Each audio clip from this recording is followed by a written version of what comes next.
Welcome to our HistoReddit channel, where we tell stories of entitled parents who think they can turn the Holocaust into something more appropriate for children. I am from Germany, and here we have several museums about Nazism in different places, to remind us of the horror and to inform visitors about what happened at that time. I was visiting one of these museums when I heard a child crying. It wasn't an innocent baby, but a child who looked really scared. Her mom was complaining loudly about a video and how it wasn't suitable for kids. First of all, in these museums, silence must be respected.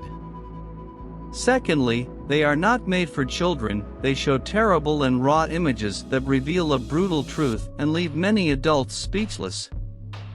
Sometimes it even makes you want to vomit. The staff member said that she was sorry for bothering her, but that this museum was recommended for ages 14 and up. She suggested that she talk to the child about it, but made it clear that these museums were not for children. This was even written on the website. I was already outraged about this when the mother kept saying that they should have censored the video. I turned to see what they were talking about, and my heart broke. It was a video of piles of naked, skeletal bodies that were found in concentration camps. It was a horrible thing to see, and this woman was complaining about some exposed genitalia. I'm sure the child was crying because of the whole scene and not because of a few hairs. The employee was shocked, and she had clearly never heard this complaint before. She confusedly offered to refund the money for the tickets, and the woman angrily accepted. Some people think that the Holocaust Museum should have put smiley faces on all the prisoners dying of grief to make it more kid-friendly. 5 years ago, my husband and I bought a house that we had been saving up for years for a down payment. Everything worked out perfectly. The house was in need of renovation, but it had land, and we were happy with that. The fact that the brother-in-law looked at the house when it was advertised also made us happy. They decided it would be too much work to fix and not worth it. They wanted more modern things like granite countertops or hot tubs or hardwood floors. My husband and I are simple people. We don't need these things. We recently got the family together, and the brother-in-law started talking about how his apartment was cramped with 2 kids. Now the brother-in-law decided it was time to tell us that we should switch houses. I'm kidding, no. The brother-in-law is really abused. The brother-in-law began to say that we were just 2 people and that his family was growing. He literally suggested that we give him our house and buy his apartment. I laughed. I knew he was serious, but I couldn't help but laugh. Never in my life did I imagine that someone could be so abused as to demand that someone give up their home for the sake of another family. Are you kidding me, brother-in-law? Then he got mad at me for not even considering it and started to justify himself. Those are the reasons your family needed our house the most, right? You think that would be the worst, don't you? But it didn't end there. He even told me that if we were going to change houses, we would have to do some renovations first, because he wouldn't have time for that. He was convinced that I would go along with his plan and switch houses with him because they needed the extra space so much more. And now my brother-in-law isn't talking to me because I laughed it off and didn't take him seriously. Great! So he stops bothering me and trying to make me look like a villain, because I have 2 rooms that I don't use. My husband and I each have an office. And he still goes around talking bad about me, because I didn't want to trade his apartment for market value, giving him our house for free. I know he's now trying to convince my father-in-law to retire and move to town so they can have his farm. But my father-in-law has already talked to us and left the farm to me and my husband in his will, because we really take care of it, and the brother-in-law thinks it's a lot of work. I always thought that these things only happened on the internet, that people like that didn't really exist. I thought situations like this were impossible. What do these people have in mind? It even seems that this YouTube channel has become too difficult to manage, and I would like to switch to a smaller YouTuber. So let me know if you have less than 1,000 subscribers and I'll give you this channel, and in exchange I'll buy yours for $100,000. Let me know if you're interested. Some stories. A little about me. I still live at my parents' house since my college is closed and I don't need an apartment all to myself. This story happened about a year ago. It was a beautiful Sunday morning and I was woken up by my mother telling me that she had invited my aunt and her children to lunch. To tell you the truth, I never really liked that aunt, but what can I do? 2 hours later, they arrived. We had lunch and then went to the living room to talk. At some point, I saw out of the corner of my eye one of my aunt's kids heading into my room. I had left my computer on and was afraid it would mess with something. So I went after him. The kid was about 8 at the time and shouldn't be playing violent video games. And I, as a fanatical gamer, had installed several games that were 18 plus because they were violent and disturbing at times. The conversation went like this. "Do you have any games?" "I do, but they're not for you. These are adult games. But I want to play." "Sorry, but you can't." At that moment, the boy ran out of the room and went to complain to his mother. "Opie won't let me play." The authoritative mother told me, "Let him play some games, go ahead. He has nothing else to do.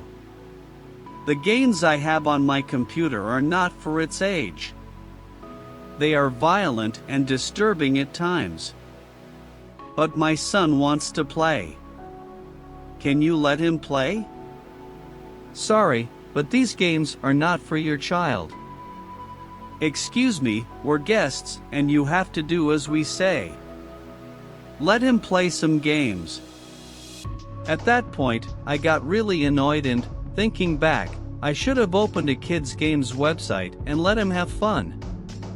But this computer was my passion. I had built it myself with my own money, and I wasn't going to let an 8-year-old play with it unsupervised. I was afraid he would screw something up. Besides, I wanted to teach this meddlesome woman a lesson, so I took the opportunity to exact revenge. I said okay to the mother and the boy and took him with me. Open Outlast. For those unfamiliar, Outlast is a horror game with many scary and disturbing scenes, especially for an 8-year-old. And I let him play. It didn't take even 5 minutes and I heard a scream coming from my room. And I saw the boy running crying to his mother. "What did you make him play? What is wrong with you? I warned you earlier. My games are not for young children. They are for adults. But you wouldn't listen to me."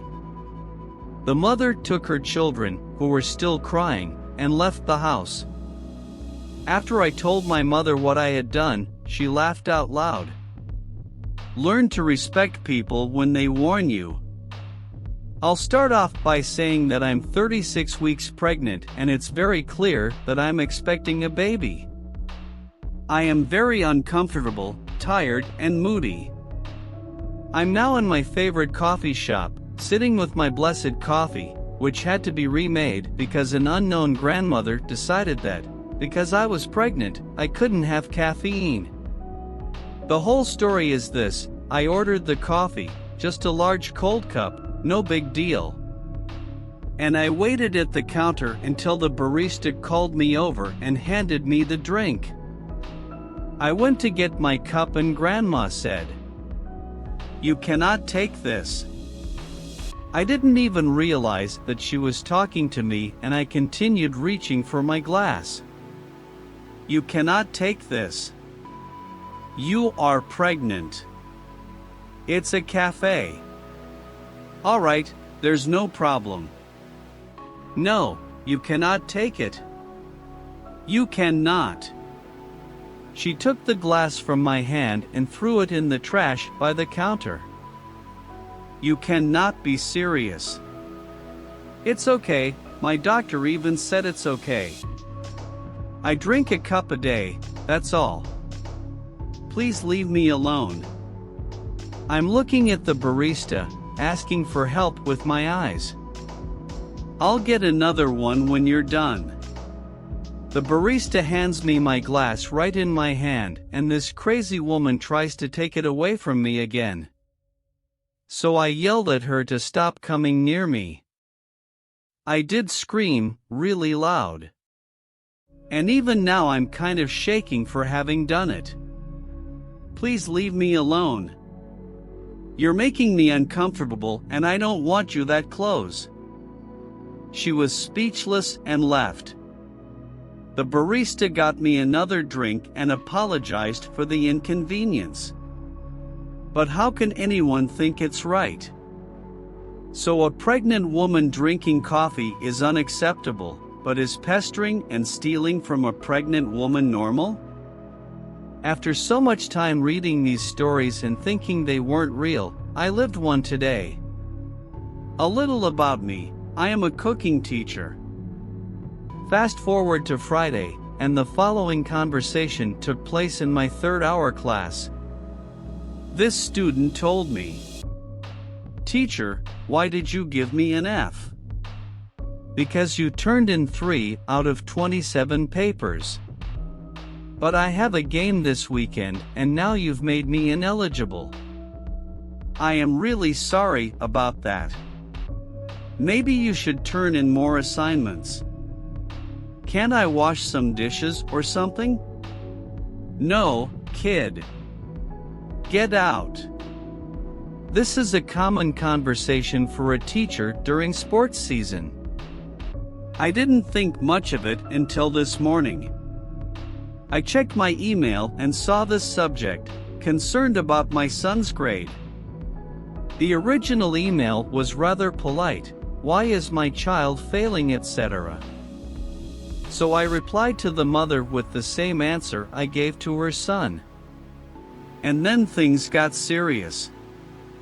I got a series of emails from the mother, basically like this: "How dare you? Do you know who he is? The basketball team needs him. Change his grade now."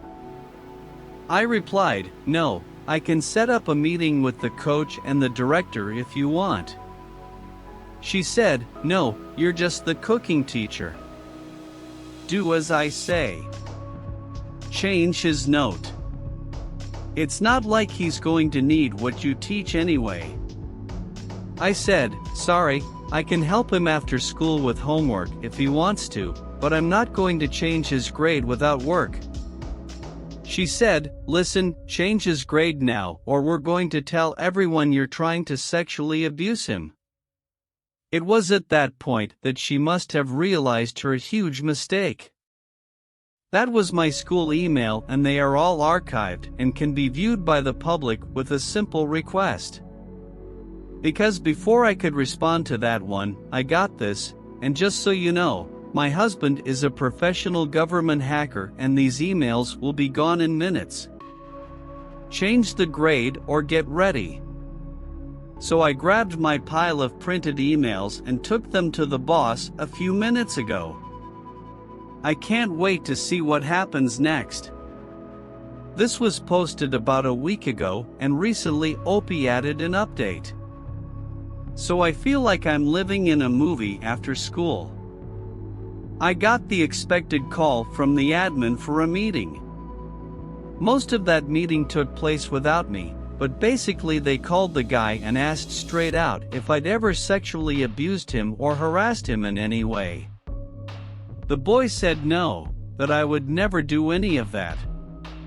Then they showed him a copy of his mom's email and it looks like he turned really pale. He said that after he got home he told his mother that he couldn't play the game. She told him not to worry and that she would sort it out. The boy has been suspended for 2 days and cannot play until he has turned in all his outstanding work. Now as for the overbearing mother, they couldn't reach her so they called her father. The father is not in the military, not in the government, not even a hacker. In fact, he is an educated accountant. His father said in the title. His mother called him from the road and said she was going to be arrested and not to tell anyone where she was. My director told me this as she tried to hold back her laughter. The school police officer asked if I wanted to file a report. I said no. History end. It wasn't very exciting, but that's okay. I hope the boy's title brings his mother home soon. I hope his dad gets psychological help for her. Can you imagine being at work and getting a call from your snotty wife saying she's on the road running from the cops because she tried to frame one of her kids' teachers for fake sexual harassment? I know I just said this in a previous video, but let's give this poor husband an F in the chat. Those were our rightful parents. And in a previous video, I said that I was going to scream for someone to give me more by choosing absurd beggars possible. And I think I found a winner. Check it out, I can't believe you did that. That galaxy you use as the background has Earth. And since I live on Earth, that background is a picture of me. I will sue you for copyright infringement on my face. But I'll make an exception if you say hello. R. Peter Burton, please don't sue me. Your process is completely legitimate. Please accept this message as a humble apology. I hope you enjoyed these stories of entitled parents who tried to do absurd things and failed. These people think they can boss everyone around, but they end up regretting it. If you like this video, please subscribe to our HistoReddit channel, leave a like and turn on the notification bell so you don't miss any new videos. We post amazing stories every day, so stay tuned. Thanks for watching and until next time.